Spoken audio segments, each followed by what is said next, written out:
So today we are going to be talking about Robert Tuck. So I just finished this book, Fly for Your Life, on Audible. If you know, I actually listen to mostly of my books on Audible. I got like almost 10 hours of free time where I can listen to that like 5 days a week. So that's how I'm getting most of my books done. Well, my reading or listening, whatever you want to call it. Anyways, Fly for Your Life. This is, I just finished this. This was actually pretty good. Let's see. Winston Churchill's favorite tribute, never in the field of human conflict. Winston Churchill's famous tribute, never in the field of human conflict have so many owed so much to so few. While said of men like Wing Commander Stanford Tuck and his comrades, the so few who saved England in 1940 from the onslaught of Hitler's invasion. An outstanding leader in the Royal Air Force, ace of aces in the Battle of Britain, hero of a daring escape from the escape-proof German prison, which was Stalag Luft 3, which you're probably more familiar with the story of the Great Escape. He actually did take part of that, but he did not actually escape at that time. His escape came later, a few months later actually. Stanford Tuck was one of England's best loved and best known fighter pilots. From the hard-fought air battle over France to the epic confrontations in the sky of England, this magnificent biography paints a vibrant and colorful portrait of Tuck and his most exciting moments. The breathtaking dogfights, his stunning victories over the Luftwaffe,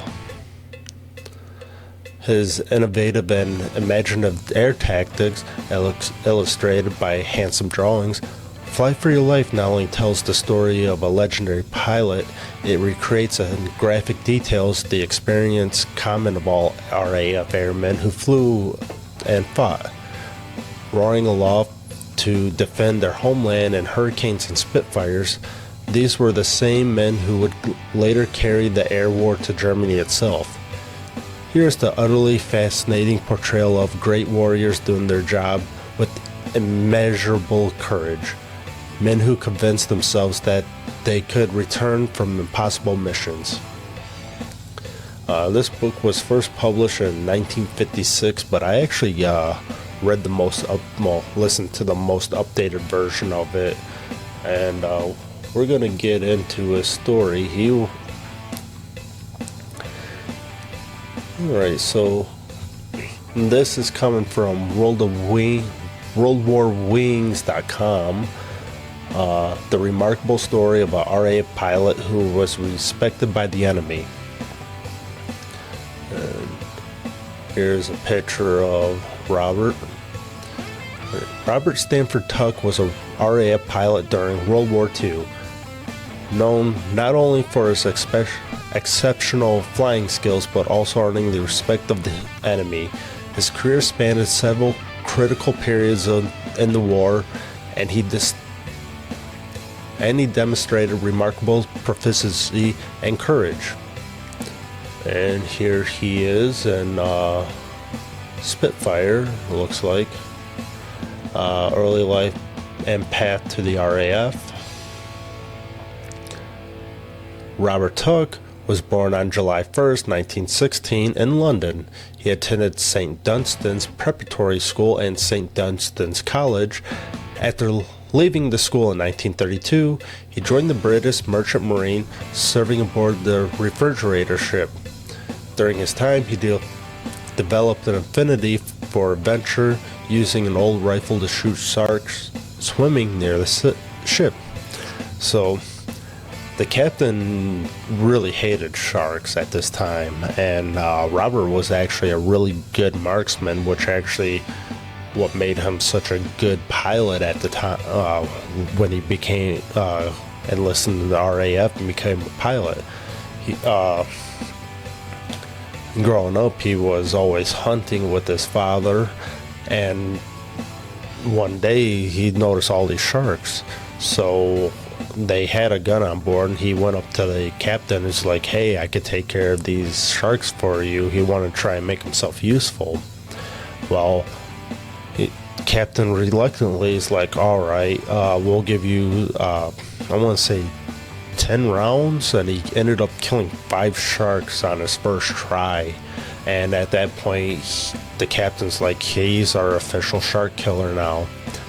He also learned knife fighting and knife throwing from one of the crew members. Then they became best friends, and this one crew member, nobody liked him. He was the tough guy on the ship, but he took Tuck under his wing and taught him how to handle a knife very efficiently. In September 1935, while on leave, Tuck saw the newspaper advertisement urging young men to fly with the RAF. Captivated by the call, he applied for and was accepted into flight training. The RAF was quite selective back then. Many applicants would undergo rigorous written and medical tests and face a board of 5 officers. Tuck was among the few chosen. He reported to the RAF station in Uxbridge, England on September 16, 1935 for initial drills and tests. Later he transferred to No. 3 Flying Training School in Grantham, where he first experienced flying close up. It was a rocky start. On October 24th, Tuck risked being sent home due to his limited experience. However, he managed to perform impressively, soloing after just a 15-minute flight. By August 1936, having earned his pilot wings, he was assigned to No. 65 Squadron at Hornchurch, where he flew Gloucester Gladiator biplane fighters. So at this time, he wasn't really getting the controls. He was constantly jerking, and he just couldn't get the rudder pedals and the flight stick what was it? Couldn't get the coordination together. But one of the instructors hey, he's actually not that bad, give me some time with him. And after a few hours, he showed Tuck finally got it under this instructor's wings, and he actually, well, the rest is history now. Tuck displayed exceptional skills in aerobatics, navigation, flying, formation flying, interception, and ground attack. His focus was solely being the best pilot in his squadron. And here's a picture of him in his uniform. On January 18, 1938, Tuck was involved in a mid-air collision during a training exercise, resulting in the death of a fellow pilot. Although the crash left Tuck injured and temporarily out of commission, it did not dampen his resolve or skill. After recovering, he resumed flying, but with more cautious approach, having learned that unpredictability of military aviation. So at this time, I forget how they talked about it in the book, but I think the person above him had came down on top of his propellers and cut his plane in half, and it instantly killed the pilot. And Tuck was able to make a crash landing, but he was seriously messed up at this time, and they were not sure if he was going to be able to recover, but he did. By December 1938, Tuck was selected to train in the new Supermarine Spitfire Mark I fighter at Duxford RAF Station, making him one of the first qualified pilots on this aircraft. He returned to No. 65 Squadron just before World War II began, and in May 1940 was transferred to 92 Squadron. His real first His first real taste of combat came during the Dunkirk invasion, where he downed his first enemy aircraft, ME-109. Now, he actually talked about this in a book, where after he shot down this ME-109, the pilot actually was able to control crash land. The plane was like completely wrecked, but the guy was able to manage to escape, and as he was standing out in the middle of the field, Tuck had flew down and was assuming it's like, hey, good fight, so he waggled his wings like as a way to be like, yeah, hey, good luck. But the German that he shot down pulled out an automatic pistol and started firing at him, which Tuck was like, hi, what the fuck? So he actually ended up shooting him, giving a quick burst of the guns on his Spitfire, missed him, but he scared the shit out of that German, I guarantee you. Tuck's flying prowess continued to grow. During patrols over Dunkirk, he shot down multiple enemy aircraft, including twin-engine bombers, which was the ME-110. Tuck quickly gained a reputation for his shooting accuracy and his ability to outmaneuver enemy pilots.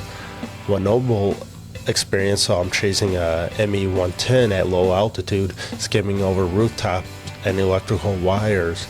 Despite taking damage from enemy fire, he managed to force the ME-110 pilot to crash land. And here he is with some of his squad. Here he's in the middle right here. Looks like they might actually got a germ, maybe, no? I don't know who that guy is, but they're all seem pretty chill at this time.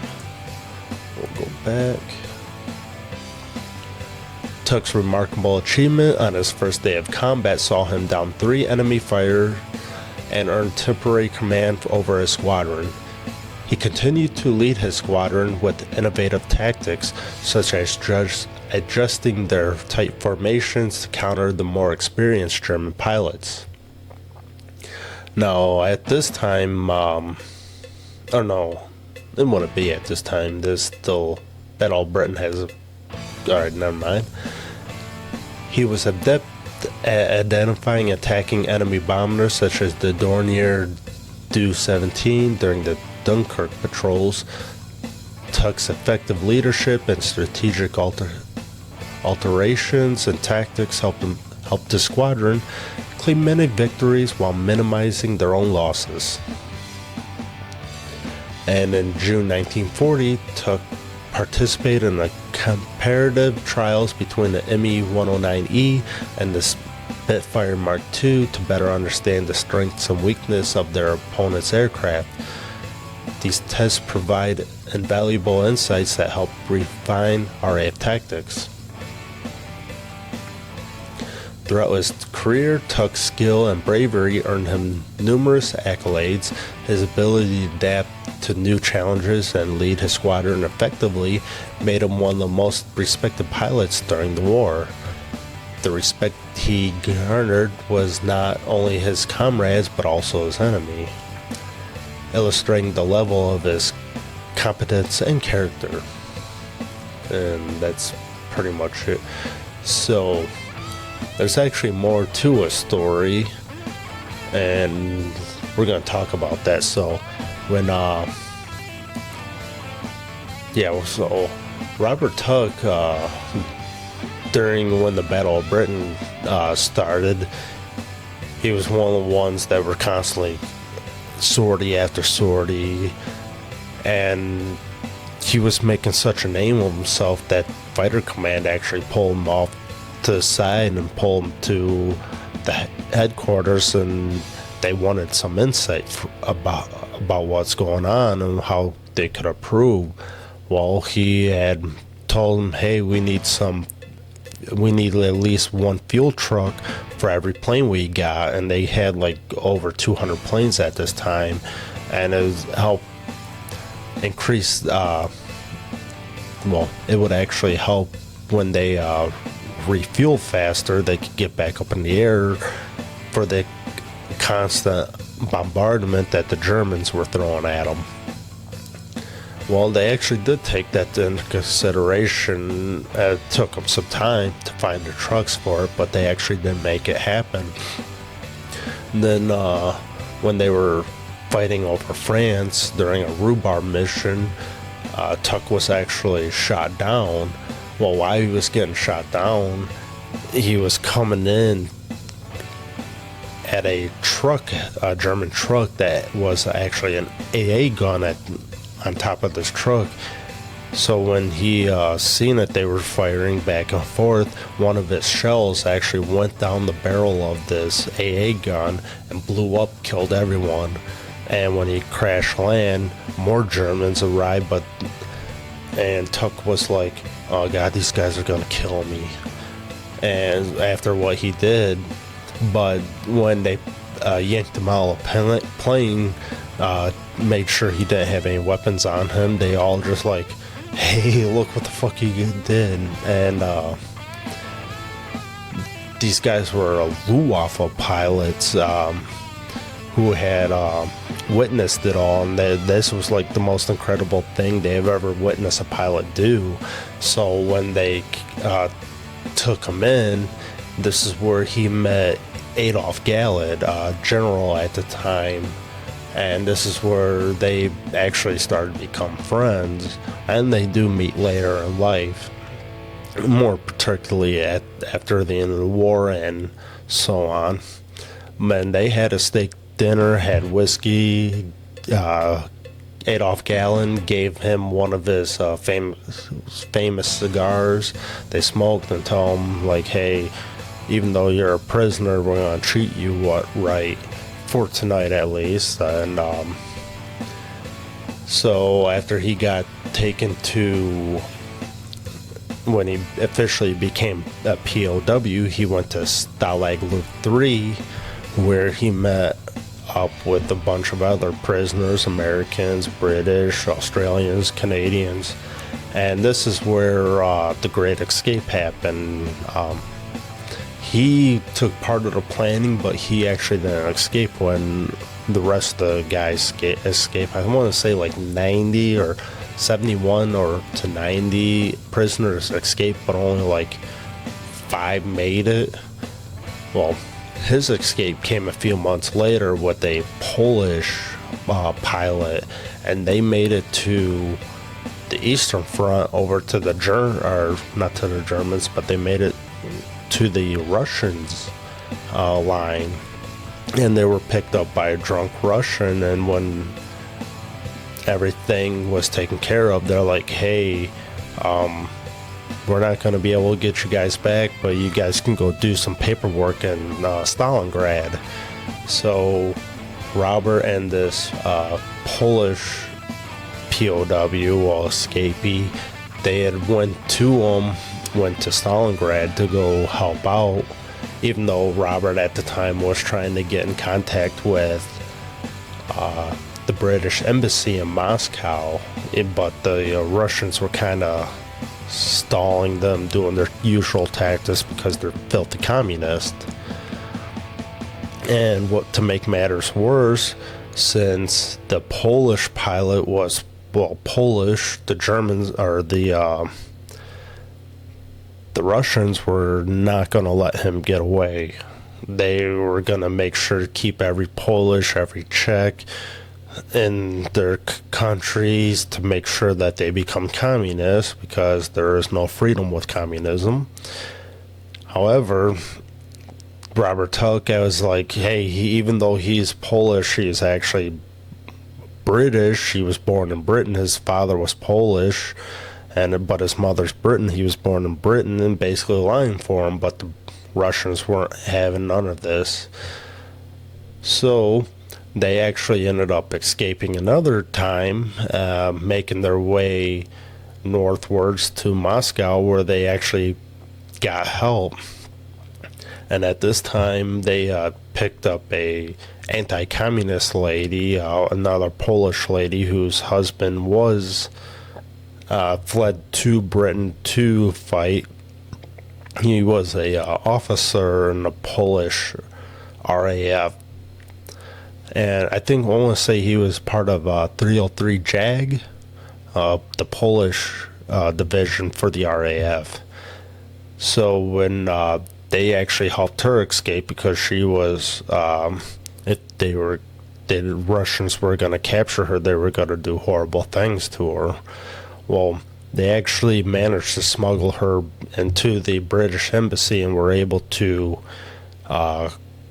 get down to Ukraine, the Crimea, or Sevastopol. Yeah, they went to Sevastopol and were managed to get on board of a ship, and they made their all the way back to England, even though they had to smuggle this lady in. And after they made it to the last port where there was no turning back, they couldn't drop this lady off. Robert and the Polish pilot went and talked about this, went to the captain, was like, hey, we smuggled this lady on board. Yeah, sorry about that. But the captain couldn't do anything about it until they got to Britain. And when the war ended, he had met up with Adolf Galland again, and we got a picture of him right here. We got Robert Tuck and we got Adolf Galland. So Robert actually was the one that interviewed Adolf Galland, and he had Hans Rudel was interrogated by Robert Tuck, but as being pilots, he was like one of the first persons to show these two any respect, and they all went on to be good friends after the war. And if you've seen the movie The Battle of Britain, Robert Tuck and Adolf Galland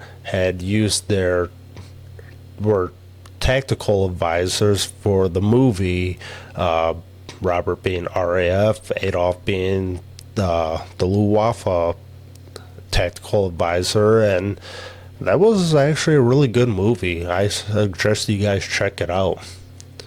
So yeah, that's Robert Tuck. Good book, by the way. I suggest you guys go ahead and check it out if you want. Anyways, we're gonna go jump into War Thunder, and I do got his Robert Tuck's Gladiator unlocked on War Thunder, so we're gonna go run a few sorties with that. And yeah, so anyways, if you like this, go ahead and leave that like, comment, and subscribe, and I will see you in the next one.